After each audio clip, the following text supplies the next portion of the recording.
I first heard this story when I was in college, and it was winter break, and the house was quiet.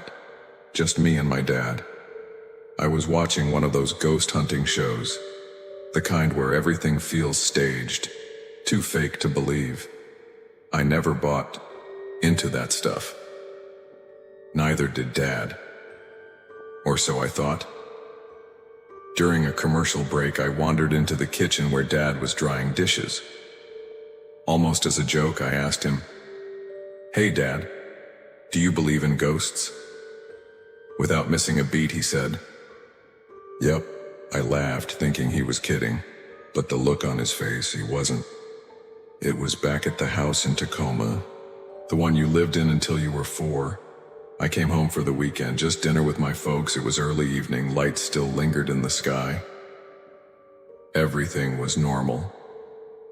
Until the phone rang. Mom picked it up. Her voice trembled. Then, she called for Dad. "Leo, can you come in here for a moment?" They left in a hurry. Didn't say much, just something had come up. Told me to help myself to dessert. And not to worry. But worry hung in the air like smoke. I finished dinner, did the dishes, and settled in the living room to read. Hours passed. Still no sign of them. It was nearing midnight when I decided to go to bed. That's when I heard it. A long, aching creak above me, like wood under pressure. But it was rhythmic, deliberate. I climbed the attic stairs. Not scared. Not really. Actually, it felt warm, familiar, like something or someone was waiting for me. There in the attic's dim glow, among boxes and forgotten furniture, rocked an old wooden chair, gently, back and forth. Next to it, an empty bird cage. Its tiny metal door swung open, then shut, then open again. It was Grandma's chair. And the cage once held her parrot, but she wasn't here. Not anymore, or so I thought. I searched for a draft. There wasn't one. The air was still. Yet the chair rocked, and the cage door swayed. I placed my hand on the chair. It stopped. The air felt calm. I lifted my hand, turned away. The creaking returned. I latched the birdcage shut. Satisfied, I headed down the steps. Halfway down, creak. That sound again. I turned. The cage door had unlatched itself. The chair still rocked. I should have been afraid, but I wasn't. Something about it felt right, familiar, peaceful, as if Grandma was saying goodbye. I returned to the living room and waited. My parents came home past midnight. Mom was crying. "Grandma passed away tonight," she said. They had been at the hospital. The exact moment I heard the creaking begin. That's the story my dad told me, and he swears it's true. A logical man, a skeptic, visited by his grandmother. One last time, in the attic, in her chair, beside her birdcage, just to say a last goodbye.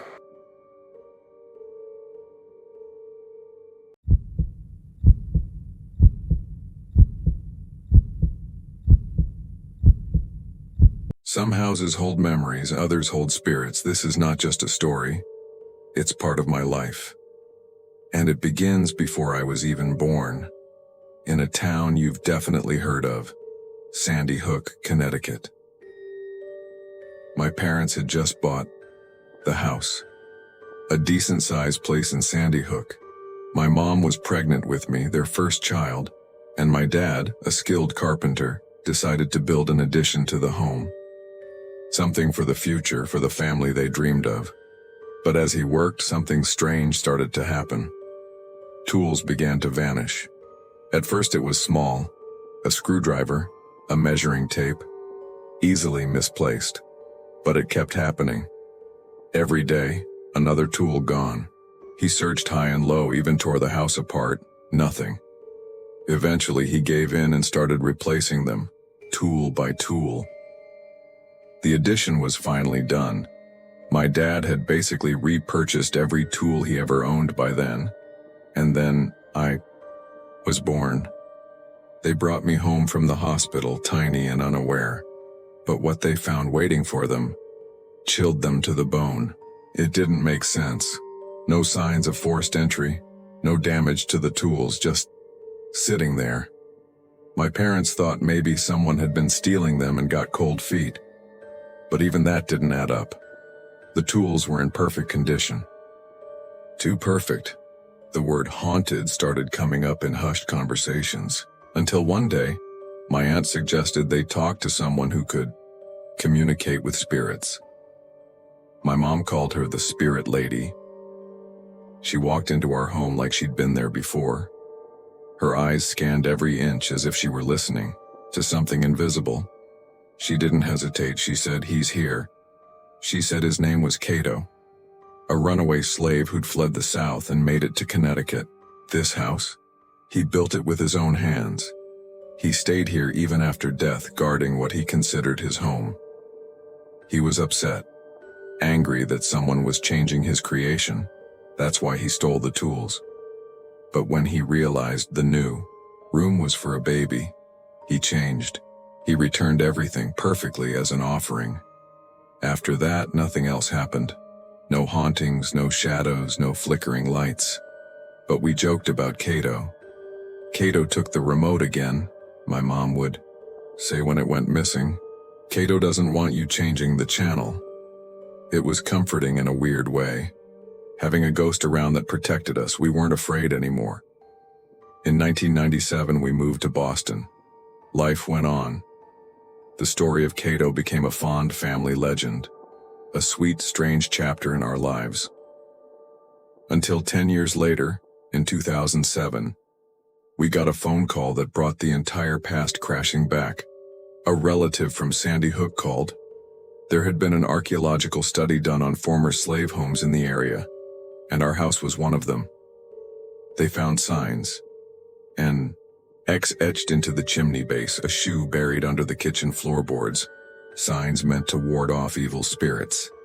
But the most chilling part, the house was believed to be built by a man named Cato Freedom. We never went back, but part of me wants to say thank you.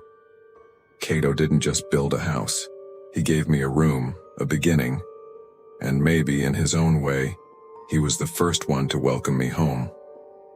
If you ever feel something strange in your house, before you panic, ask yourself, who was here before you?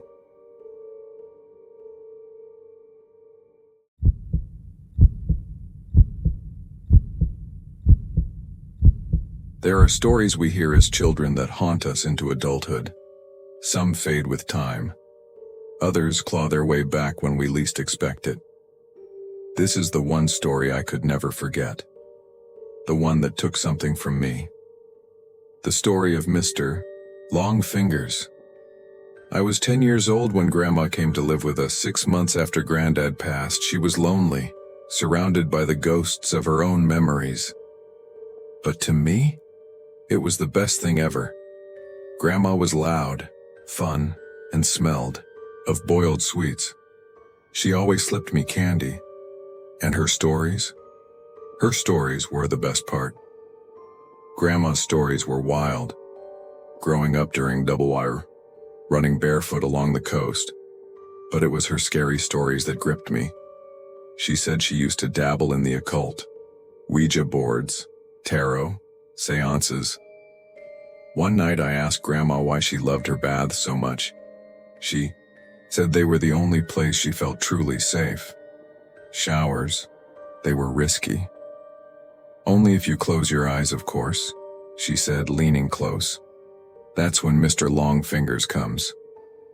He waits behind the steam, she said. Like a game If you close your eyes too long in the shower, he gets closer. And if you hear the tap, tap, tap, promise me, never open your eyes. I was terrified. That night I couldn't sleep, and in the morning, I couldn't even shower properly. Every drop of water felt like a warning.